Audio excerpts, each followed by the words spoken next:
Goeiemôre my boetie en sissa, wees gegroet in die wonderlike naam van Jesus op hierdie geseënde donderdagoggend en baie dankie dat ek die voorreg het om vir julle elkeen te kan bid.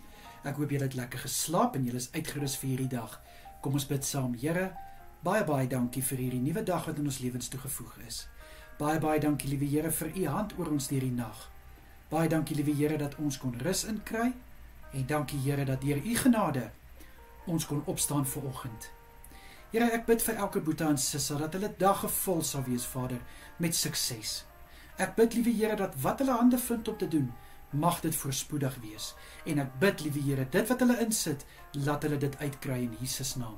Ek bid, liewe Here, dat hulle die vrugte sal pluk van hulle arbeid, en ek vra, liewe Here, dat hulle alles sal kan doen wat hulle moet doen, Vader, met krag en met wysheid, gevul deur u. Asseblief, liewe Here.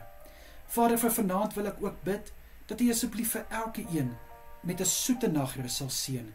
Ek bid dat hulle goeie rus sal inkry, Here, goed sal uitrus, om weer môre verfris en versterk op te staan. Asseblief, Here, ek bid die hand van kalmte en van rustigheid oor elke een tydens hulle slaap, en mag daar niks wees wat hulle nagrus gaan kom steur nie, in Jesus naam. Vader, ek bid ook dat u asseblief elkeen sal beskerm deur vandag, en ek vra in Jesus naam, om elke een veilig te hou deur vanaand, asseblief Here. Vader, baie dankie, dat ek die voorreg het, om tot u te kan bid. Aan u, alle eer, lof en heerlikheid. Ons is lief vir u, en ons is niks sonder u nie. In Jesus naam. Amen en amen.